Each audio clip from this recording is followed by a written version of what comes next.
Welcome once again to EWTN's Bookmark. I'm Doug Keck, your host, with our friend Father Alfred McBride O'Praham.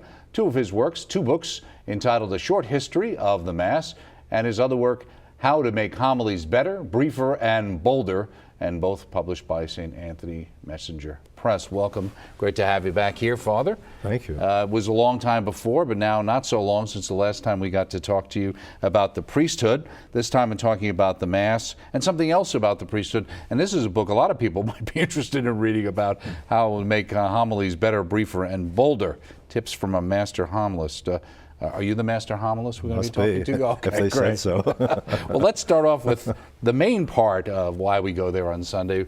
It's a short history of the Mass. Why do you think at this point in time in history it was important to have not only a book on the Mass, but something that's kind of short and accessible? Well, people don't read long books, generally speaking. There are book readers and book readers, but I appeal to those that want a sort of a quick book, but get the essence of what needs to be known. Mm-hmm. And I thought there's so few people that know the actual history of the Mass, mm-hmm. that I thought at least an outline, those 6 phases that I deal with there, it would, I think, broaden the vision of how it came about, mm-hmm. and the continuity of the essence of the Mass. Do you think that's important, the whole idea of the continuity of the Mass? Absolutely, because it has to be. If it isn't the same thing that happened at the Last Supper, it's not the Mass. Mm-hmm. Right, and you go from the Last Supper to chapter 2, the Eucharist in the early Church, then to chapter 3, the Eucharist in the Age of the Fathers, then to the Eucharist in the Middle Ages. Chapter 5 is the Mass in the time of the Reformation and Counter-Reformation, and then in chapter 6 is the Mass in the era of Vatican II. Now, it's interesting that you switch between using the term the Mass and the Eucharist. Do you mean the same thing when you're saying those I do, things? yes. Mm-hmm. Why would you make that even differentiation? Well, probably just so you can see that they're the same thing, you know, that... Because sometimes people talk about Eucharist as being the Mass. Sometimes they mean like the precious species itself. And so on. Yes. You know, and sometimes Eucharist is just this kind of generic thanksgiving. Mm-hmm. Sure, yes. But here we're talking specifically about the Mass. This is the Mass, that's right. And one of the things that struck me in reading the book, going through the book, was how you make the point of the continuity that, in a sense, there's always been changes in the Mass. Yes. And though it's the same, it's a little different. Well, the first change in the Mass was between the Last Supper and what they did when they decided how are we going to celebrate this. Because in the very beginning, they asked questions now, how often are we going to have this Eucharist? Mm-hmm. Because it was a Passover meal. You only have they're Jews. We only have Passover once a year. Right. So now we're going to have it every Sunday. And then what are we going to do before the words of consecration? So then they have to figure out, well, why don't we use what we did at synagogue, that whole Bible service we would have there, scripture service, mm-hmm. with psalms and singing and prayers. And then they had to figure, what are you going to do after the words of? So all of that had to be developed. So it had to be very creative, and within the first century that was all pretty much in place.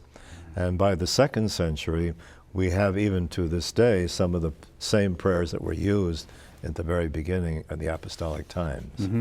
Now, right at the very beginning of the book, you use a quote by Pope John Paul II about the Eucharist, and then you talk about Pope Benedict and preaching at the Eucharistic Congress, and you say, this occasion also seemed to me to be motivation to write this book on the history of the Mass, an idea that had been in my mind since March 12th, 1976. What happened on March 12th, 1976? On March 12th, I was giving a talk on the history of the Mass to all the bishops and religious, like mother provincials and father provincials in the state of Massachusetts.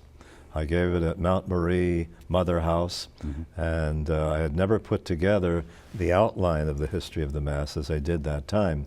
And Cardinal, the one that was I forget his name now, he was from a Portuguese background, mm-hmm. whatever his name was.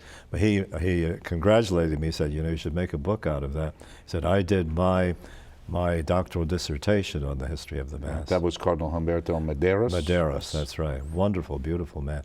I kept those, one of the few times I kept the notes of a talk that I had given. I kept it for years and years and years. I never threw it away. And I never used it again, per se.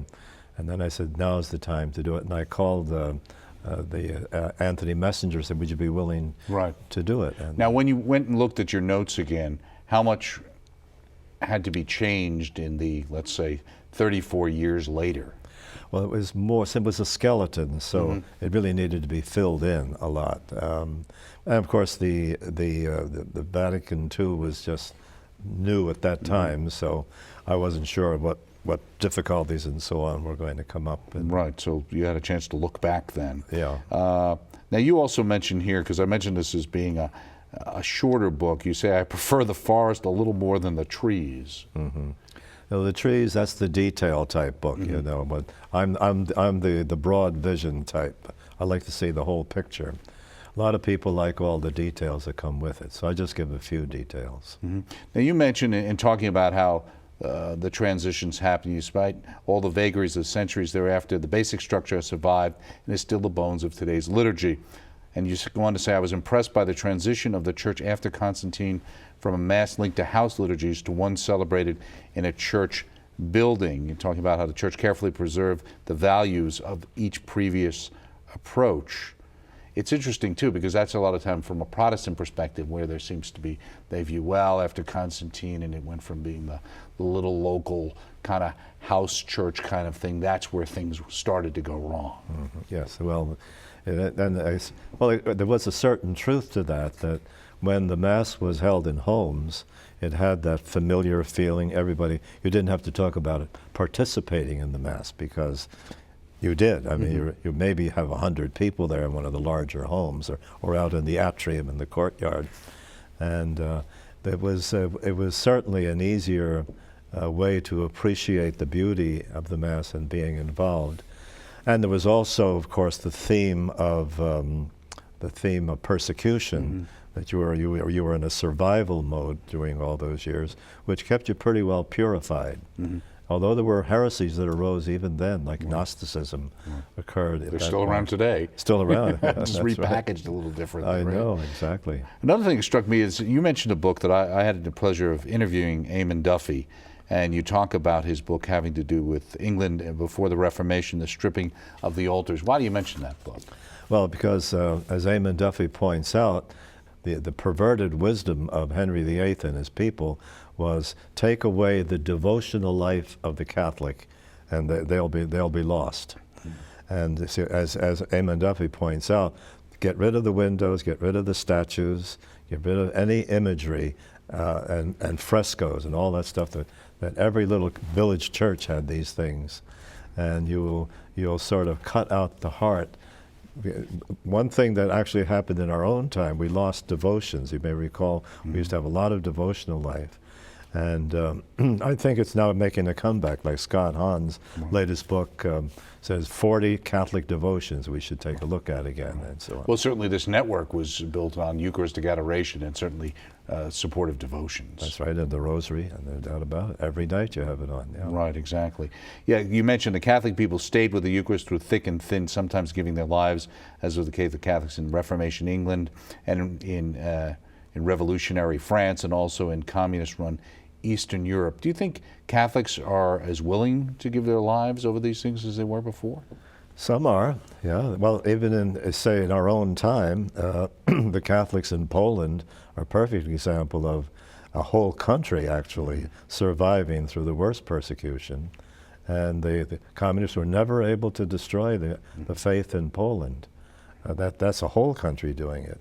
And in many parts of Russia, the Orthodox people not as able to, because they were under a harder, they didn't have leaders that were willing to make that happen. Right. And but I remember when I visited St. Petersburg, I had a hotel Moskva. Have you been to St. Petersburg by any chance? No, I haven't. You enjoy that. Anyway, across the road was the Nevsky Monastery, Orthodox monastery. This is still in the heart of communism.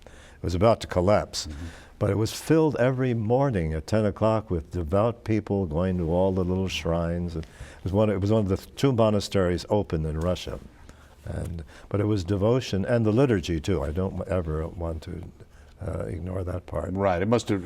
I think it has many times when groups or regimes think they've kind of driven out the faith, and they're always amazed at, first of all, how, as Eamon Buffy points out in the Reformation, how things are kept alive, if not on the surface, there are underneath, and once the ability to publicly display one's faith again, it's amazing how many people show up.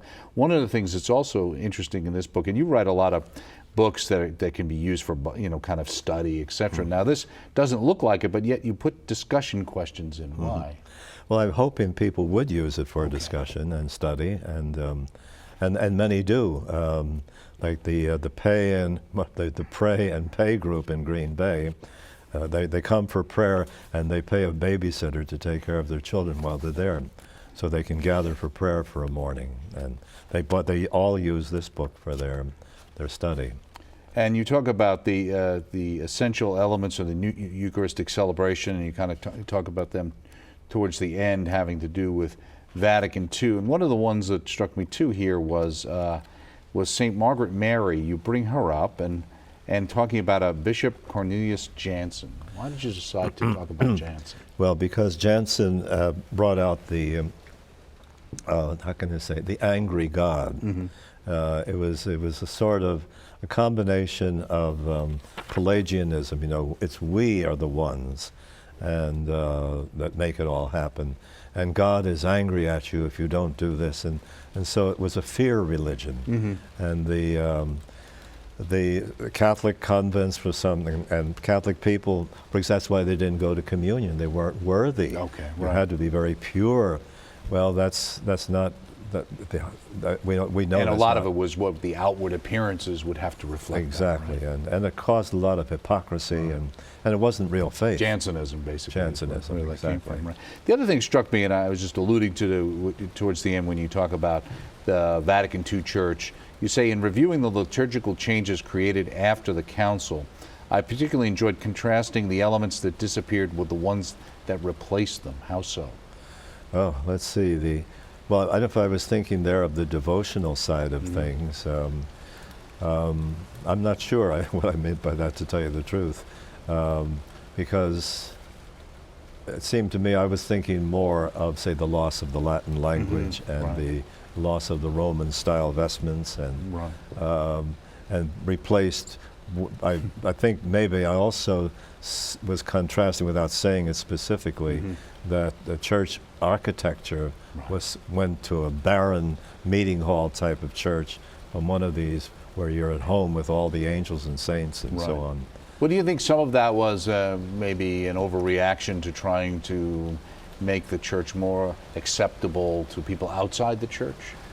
I don't know what it was. I think it had something to do with the whole culture, which you wanted to know that it was in total rebellion against, like, the art world, Right. ornament and stuff that was humanly appealing, and you should be sort of barren and Right. steeled up. And also, I guess, a sense of the loss that anything that came before could really be good, right? Oh, that's also true. Tradition. Right, kind of tradition was something staid and stale and needed to be thrown away. That's right. Yeah, that's very true. Now, where do you think, in terms of, and you don't really talk so much about it in this book, where do you think our present Holy Father, with the encouraging of obviously the extraordinary forms availability and the use of Latin and new lectionary, etc., where does that fit into this in your mind? Well, it fits in the sense that my point is exactly the same as is the hermeneutic of continuity. In other words, there are a lot of people, like when I was here for the Pope John series, the same problem came up. Right. That they thought that when Pope John said, aggiornamento, open the windows, let the new air in, those who hijacked the council interpreted that out with the old, in with the new. But that has never, and Benedict said, that has never been the idea. And he said when it came to the Mass, whoever began the reconfiguration of the ceremonies and all of that, they did a lot of harm in doing that, because they made it seem as though, he said that there was never a reform of the Mass, except perhaps we might say going from the house liturgy to a basilica liturgy. During the Constantine. Yeah, period. during Constantine. But since Constantine, they were always very careful that no matter what renewal of the Mass you had, it had a strong connection with what came before. Here there was seeming an intention to not do that, and to make it so new, it didn't seem like it belonged to what came before. And then so like, all right, maybe, like, you know, the very fact they kept the Greek language in the Latin Mass, for example, like Kyrie eleison, was a way of doing that. And so then, all right, so maybe we would take a lot of the Latin out, but keep some, you know, and that sort of thing. Well, you say near the end of the book, while a constant diet of experimentation is not healthy or desirable, I think that's kind of what we went through there, a loving attention to the quality of the divine celebration is a necessity. So we shouldn't just get into a rote kind of mentality either. That's right. We need to avoid both frivolity and stagnation. In recent times, there has appeared a hunger for ways to express reverence at liturgy. Yes. Not as much as I would like, but I think you see a sense of that even now? I mean, certainly Mother Angelica, it always struck me with the Mass here. It's very true. Our wonderful friars do. The reverence has always been there. Yes, well, I think it's coming. I think as a sense of, as things are settling down, and that it doesn't always have to be a new song every week or a new ritual every week or something like that. Right. Once you get over that, then you begin institutionalizing what's good.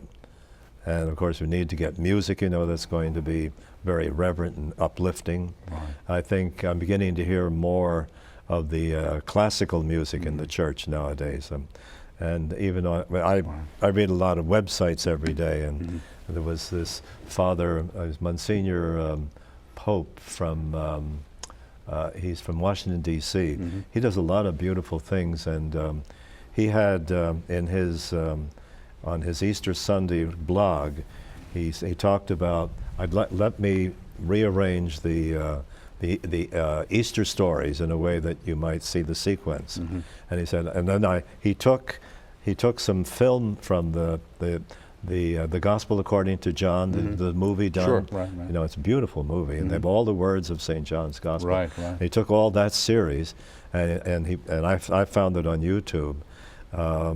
And so you see Mary in the garden, and Jesus is just coming out, and he opens, he has, as though his hood was over his eyes, and he brings it up, and then what's his name? Pope puts on Mozart's Regina Coeli. And when you hear that music soaring and watch all of these Easter scenes in sequence, it's that kind of thing that can happen in the liturgy too, you know. Yeah, help people to feel like they're actually touching the eternal. Absolutely. Right. The sense of the eternal and the transcendent. Right, and there is, this is my own personal opinion, I think a certain amount of having things the same make it much nicer for people to feel relaxed and comfortable. That's right. In participating in the Mass. Absolutely.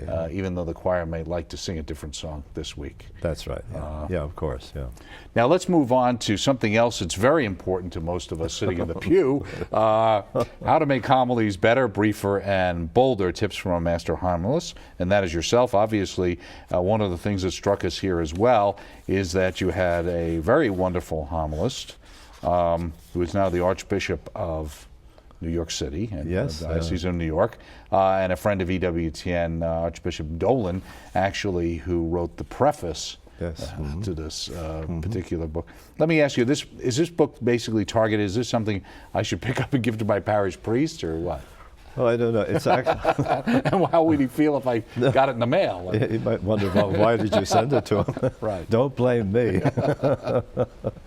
Well, I don't know if it would help the parish priest or not. Some bishops have given copies to all of their priests, and it's. I think for the parish priest, it would be like a renewal of their seminary training, because it's based. I taught preaching at Pope John XXIII Seminary for 9 years. So that was more on my mind when I wrote that book. Right. Because I was teaching them what I think are the basics. But again, who shouldn't ever go back again and look at the basics? Right. So I'd say a parish priest might find it helpful. Well, in the preface, Archbishop Dolan says, and I thought this was interesting, growing up, starting in the 50s, we were told a good sermon, notice the word sermon, should be a catechism lesson on doctrinal and moral teaching. In the 60s, we heard that a good sermon, pardon me, a homily, should be an exegesis of the biblical readings of the liturgy of the Word. In the 70s, we were instructed that we needed to share feelings and bring in psychology. In the 80s, we were mandated to tell stories. By the 90s, we did not know what to do. Why did it keep changing like that? Because they weren't doing, they made a mistake in the beginning by not teaching doctrine. That should never have been eliminated. It's true, it was probably too much, you know, too much catechism without some depth, the real catechism plus some depth, you know. Plus, it wasn't very scriptural. We didn't, well, some priests would just simply wouldn't do either. They would just repeat the Bible story, just tell it over and over again, which was all right too. But what was happening is they wanted to get away from the doctrinal, but then they're not moored in the essentials. So that's why you do this, do that, do so. Although in a way, if you take all of those steps, that's what I do. I put it all together in the book. Right. Because I say, yes, of course, begin with the story. Of course, have the readings. Of course, have some doctrine and apply it to the people. Well, that seems to be the Catholic approach, is really all of these things should be there, and the mistake is when one is, in a sense, goes to the extreme in any one of these. Exactly. That you can run into some difficulties. Right. Right. Now, you say here, I have always had an interest in preaching better, briefer, and bolder, so you're the one who came up with that title. Why briefer? Well, I guess you didn't really have to say that, because most of them do not preach very long. Because first of all, if you have a large parish and a big parking lot, you can't go much longer than 10 minutes or 12 minutes. Even Pope Benedict, in one of his talks recently, you see, I understand the need for a shorter talk. Most priests, even in the older days, they didn't preach all that long. But my point is this, I quote Mark Twain, is that he says, I would have written you a shorter letter if I had more time. It's not easy to preach a good short, right? Because you have to condense, think about it, know what you're doing. So. Right. Now, you said, I emphasize several basics of preaching. Link your homily to the liturgy of the day. Make your homily relevant to your listeners. Make only one point. Why only one point? Because it's the difference between a bullet and the what do you call the buckshot. Okay. 1 point is all anybody can take in, and you're lucky if they can take it in even once. You know? Right. Now, you say start with a story, and then you go on to say know how you're going to end. Do you think sometimes people go out and they start and they were kind of meandering around trying to figure out how to wrap it up? That's it. You know, they're in like an airplane going round and round and can't land. Right. Why do you mention Mr. Rogers? Oh, that's a good story. It's about, he was taking his girlfriend. He was a seminarian. Right. He was a minister. He took his girlfriend to see this great preacher, and it turned out he wasn't there.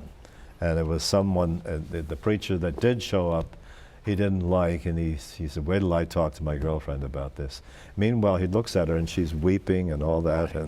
And the point that he makes from the story is that if you are preaching sincerely, whether you're long or short, dramatic or not really very, polished, the Holy Spirit is taking your words and translating them into the hearts of the listeners. Right, and you never know. We always say that at EWTN. You're amazed by the different people who are affected and by the things that many times seem like the most inconsequential, but have the things you think, oh, this is the big salient point, that really people go right past that, and it's something on the side, so you just never know. Just before we go, Archbishop Dolan, you put his 5 S's of a good homily. Keep it short, simple, sincere, succinct, and substantial. No easy task. So you're working on more books. I know you always are. What's next? Well, next will be truth in the mind, love in the heart, and a longing for God. Okay. And then a revision of a book I wrote 30 years ago, Staying Faithful. Okay. Faithful to God, faithful to your priesthood, to your marriage. How long does it take you actually to write a book? Usually about 8 to 9 months. If I'm pushed, I can do it in 6. And does the publisher usually edit it for you, or do you have a separate editor? No, they have great editors. Both companies do, yeah. Okay, Very great. good editors, yeah. Well, thank you so much, Father McBride. Always a pleasure to have you here. Thank Keep you. writing. Thank you, thank you. Father Alfred McBride O. Preum, 2 of his books, A Short History of the Mass, and also How to Make Homilies Better, Briefer, and Bolder, Tips from a Master Homilist, which he is, both published by St. Anthony Messenger Press, both available through the EWTN Religious Catalog. I'm Doug Keck. Join us next time, right here on EWTN's Bookmark.